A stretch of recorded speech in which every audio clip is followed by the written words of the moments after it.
घर के आंगन में उस दिन का माहौल कुछ अलग ही था।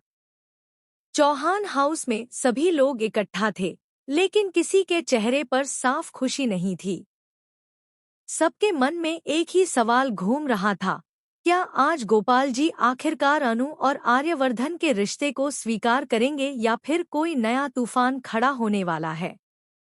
अनु के दिल की धड़कनें तेज हो रही थी।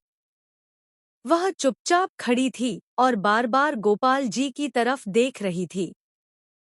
दूसरी तरफ आर्यवर्धन भी गंभीर चेहरा लिए सब कुछ देख रहा था, लेकिन उसके अंदर भी बेचैनी साफ महसूस हो रही थी। कुछ देर बाद गोपाल जी धीरे धीरे हॉल में आते हैं। उनके चेहरे पर गहरी सोच दिखाई दे रही होती है। पूरा घर एकदम शांत हो जाता है।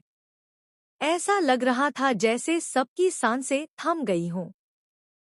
गोपाल जी की नज़र सबसे पहले अनु पर पड़ती है और फिर आर्यवर्धन पर। दोनों के चेहरे पर घबराहट साफ दिखाई दे रही थी। गोपाल जी कुछ पल तक बिना कुछ बोले दोनों को देखते रहते हैं। उनके मन में बहुत सारी बातें चल रही थी। उन्हें याद आ रहा था कि कैसे पहले उन्होंने इस रिश्ते का विरोध किया था। उन्हें लगता था कि आर्यवर्धन इस परिवार के लिए सही नहीं है। लेकिन पिछले कुछ दिनों में उन्होंने बहुत कुछ देखा था। उन्होंने देखा था कि कैसे आर्यवर्धन ने हर मुश्किल में अनु का साथ दिया, कैसे उसने परिवार की इज्जत और खुशियों को हमेशा सबसे ऊपर रखा। इसी सोच में डूबे हुए गोपाल जी आखिरकार बोलना शुरू करते हैं। उनकी आवाज में पहले जैसी सख्ती नहीं होती, बल्कि उसमें एक अलग ही नरमी दिखाई देती है। वह कहते हैं कि इंसान को कभी-कभी अपनी सोच बदलनी पड़ती है।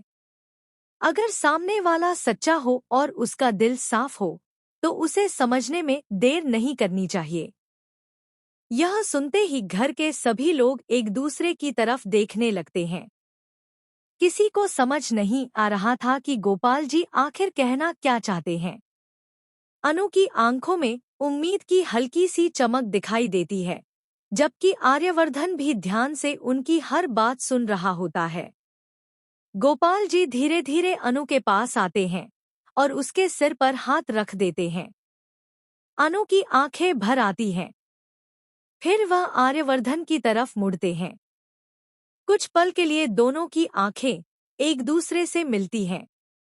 यह पल बहुत ही भावुक था। अचानक गोपाल जी आगे बढ़ते हैं और आर्यवर्धन को गले लगा लेते हैं।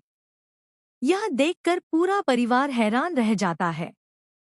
किसी को यकीन ही नहीं होता कि